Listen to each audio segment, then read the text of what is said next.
We are from group 2.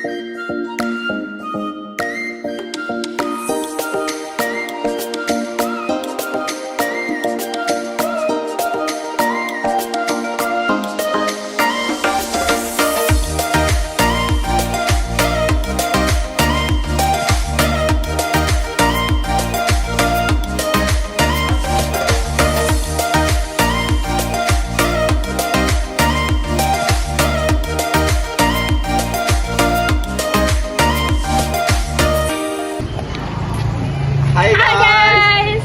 Kali ini kita akan mewawancarai salah satu dosen di kampus Yain Bone. Di mana dengan topik yaitu hak dan kewajiban pendidik dan peserta didik. Sebelum itu, apa sih hak dan kewajiban peserta didik itu? Nah, sebelum mendengar pendapat dari Bu dosen, terlebih dahulu kita harus mengetahui apa sih hak dan kewajiban itu? Menurut KBBI, hak adalah sebuah milik, kepunyaan, atau kekuasaan untuk melakukan sesuatu tanpa harus menyalahi undang-undang, Pancasila, ataupun aturan yang berlaku. Sedangkan kewajiban menurut KBBI adalah sebuah sesuatu yang harus dilakukan. Jadi, bisa dikatakan bahwa hak adalah sebuah balasan untuk seseorang yang sudah melaksanakan kewajibannya dengan baik dan penuh tanggung jawab. Adapun hak dan kewajiban dari pendidik itu adalah diantaranya haknya yaitu penghasilan dan jaminan sosial yang memadai, sedangkan kewajibannya diantaranya yaitu menciptakan suasana pendidikan yang bermakna, menyenangkan, kreatif, dinamis, dan biologis. Hak peserta didik, yang dimana poin pertama yaitu siswa berhak menerima ilmu dan pengajaran dari guru. Yang kedua, siswa berhak menggunakan fasilitas di sekolah. Yang ketiga, siswa berhak memperoleh bimbingan dan konsultasi. Yang keempat, siswa berhak mendapatkan perlindungan di sekolah. Yang kelima, siswa berhak diperlukan secara adil. Adapun poin penting pada kewajiban peserta didik yang pertama yaitu siswa wajib mengikuti pelajaran dan ujian di sekolah. Yang kedua, siswa wajib patuh pada guru dan kepala sekolah. Ketiga, siswa wajib menjaga etika dan saling menghormati. Keempat, siswa wajib mematuhi tata tertib yang berlaku di sekolah. Yang kelima, siswa wajib menjaga nama baik sekolah. Bismillahirrahmanirrahim. Assalamualaikum warahmatullahi wabarakatuh. Kami perwakilan dari kelompok 2. Saya atas nama Andia Wuluni Fatihah dan rekan saya atas nama Syaira. Di sini kami akan mewawancarai salah satu narasumber kami, yakni salah satu dosen dari Fakultas Tarbiyah Yain Bone. Adapun nama dosen tersebut yakni Ibu Dr. Andes Wardana, SAG FDDI. Adapun biografi dosen tersebut akan dibacakan oleh rekan saya.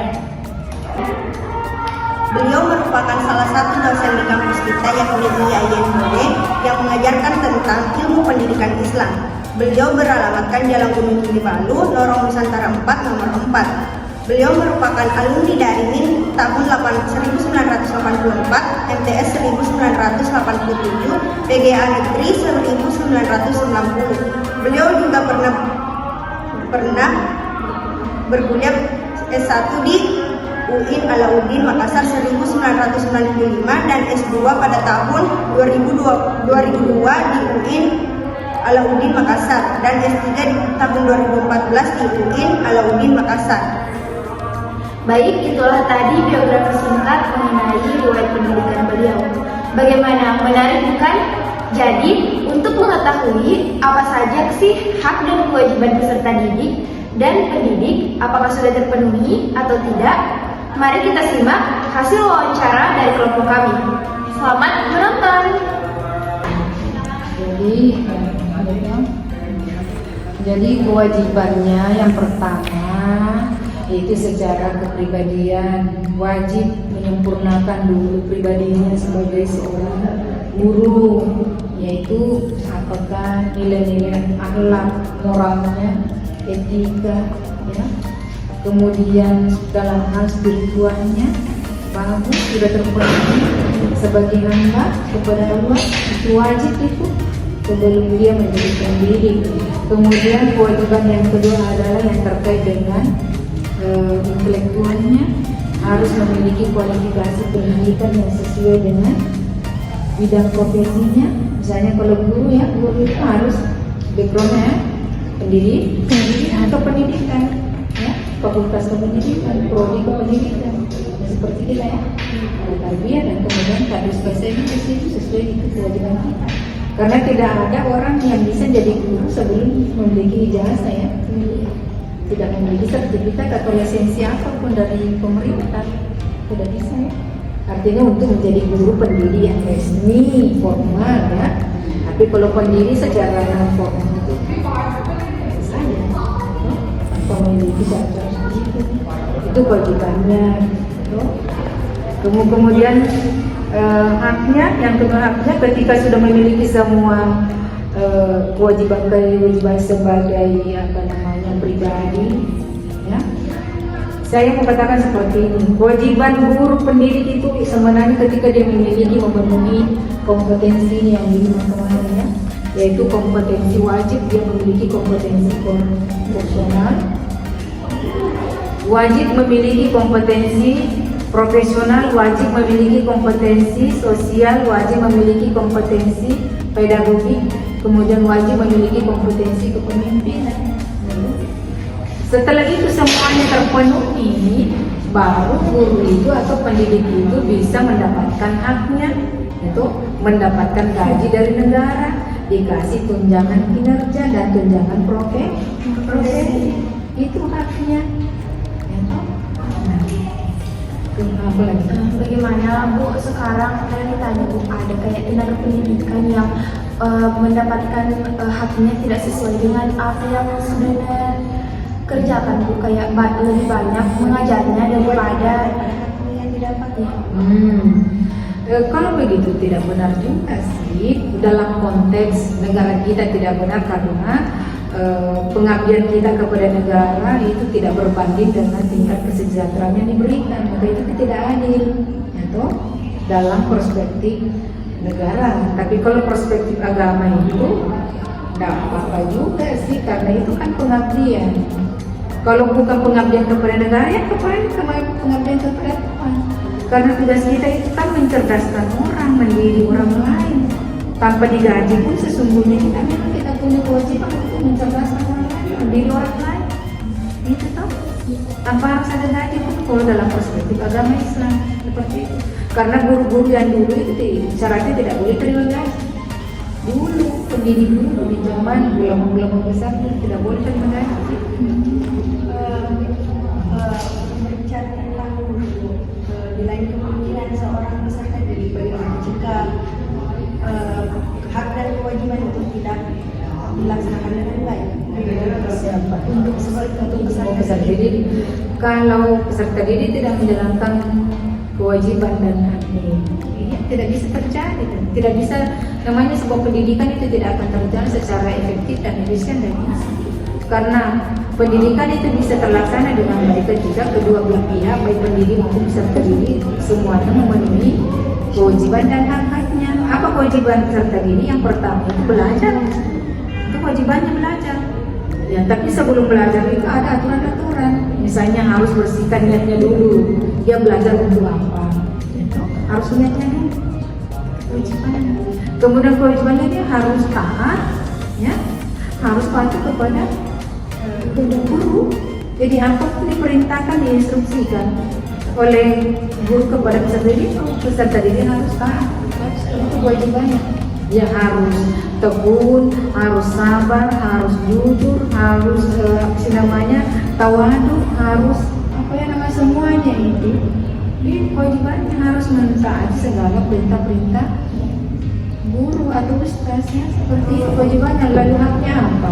Haknya itu haknya untuk memperoleh ilmu pengetahuan, haknya untuk dikasihani, haknya untuk disayang, haknya untuk tidak bisa dibeda-bedakan antara temannya. Itu haknya. Itu harus mendapatkan pelayanan yang sama. Tidak boleh ada perlakuan yang anak emas, anak apa, harus perlakuan yang sama. Itu haknya. Perhatian, kasih sayang, kemudian cinta, semuanya harus sama. Terima kasih Bu atas jawabannya yang sangat luar biasa. Selanjutnya pertanyaan kami, apa sih pentingnya melibatkan peserta didik dalam proses pengambilan keputusan terkait pendidikan? Ya, itu melibatkan peserta didik dalam mengambil keputusannya. Tapi ini harus dilihat dulu di apa namanya itu fase-fase ya.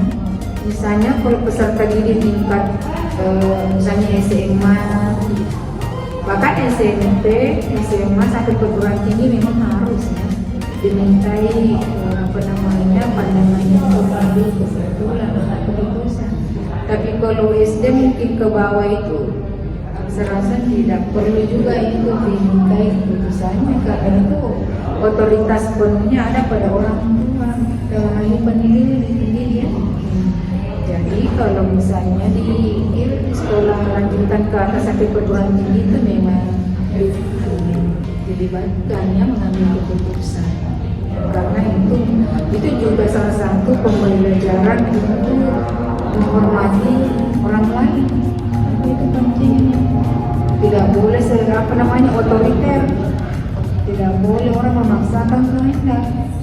Jadi kalau itu melibatkan siswa dalam pengambilan keputusan, akan ada nilai-nilai pembelajaran di situ, ada nilai-nilai edukasi, pendidikan, menghormati orang lain dan menghormati hak-hak pribadi orang lain. Lantas bagaimana Islam memandang tentang seorang orang tua yang mendidik anaknya memaksa seorang anak secara otoriter untuk bersekolah yang tidak sesuai dengan kemauan seorang anak. Sebenarnya dalam Islam itu jangankan dalam menuntut ilmu, dalam beragama pun tidak dipaksa, tidak boleh ada paksaan. Ya toh? Itu pada dasarnya seperti itu, apalagi persoalan memilih bidang-bidang ilmu yang sesuai dengan bakat minat, itu sebenarnya tidak boleh ya seperti itu. Jadi orang tua itu harus mengarahkan saja mana kecenderungan anaknya mau disiplin sepanjang nanti bidang yang dipilih itu harus ada nilai-nilai Islam di situ. Dan itu orang tua juga itu tidak serta merta juga memang menyerahkan sepenuhnya, harus ada tuh pandangan-pandangan. Dan misalnya, nah kalau kamu pilih jurusan ini nanti kamu jadi seperti ini, gitu. Mendak kamu seperti ini. Itu ada dulu semacam dialog sebelum mengambil keputusan. Itu dalam Islam, jangankan dalam menuntut dalam agama tidak bisa.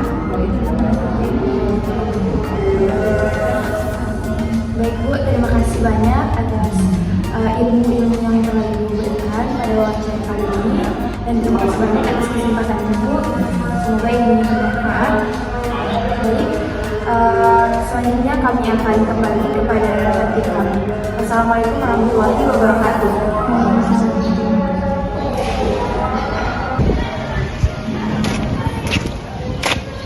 Baik, itulah tadi sesi wawancara dari rekan kami. Terima kasih kepada Ibu dosen dan teman-teman kelompok 2 telah melengkapi tugas kami. Dan terima kasih kepada teman-teman sekalian karena telah menyaksikan video wawancara kami. Apabila ada kesalahan dan ucapan mohon dimaafkan. Wabillahi taufiq wal hidayah. Wassalamualaikum warahmatullahi wabarakatuh.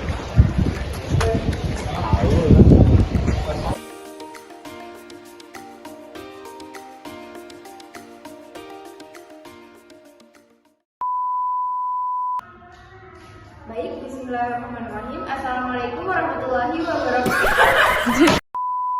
Baik, bismillahirrahmanirrahim. Assalamualaikum warahmatullahi wabarakatuh. Stop it. Get some help.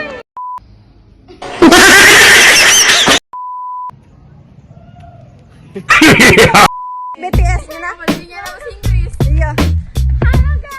Lihatlah lagunya, lihatlah dan buka matahari. Dia di belakangnya naun mana tuh? Lihatlah dan ayo di post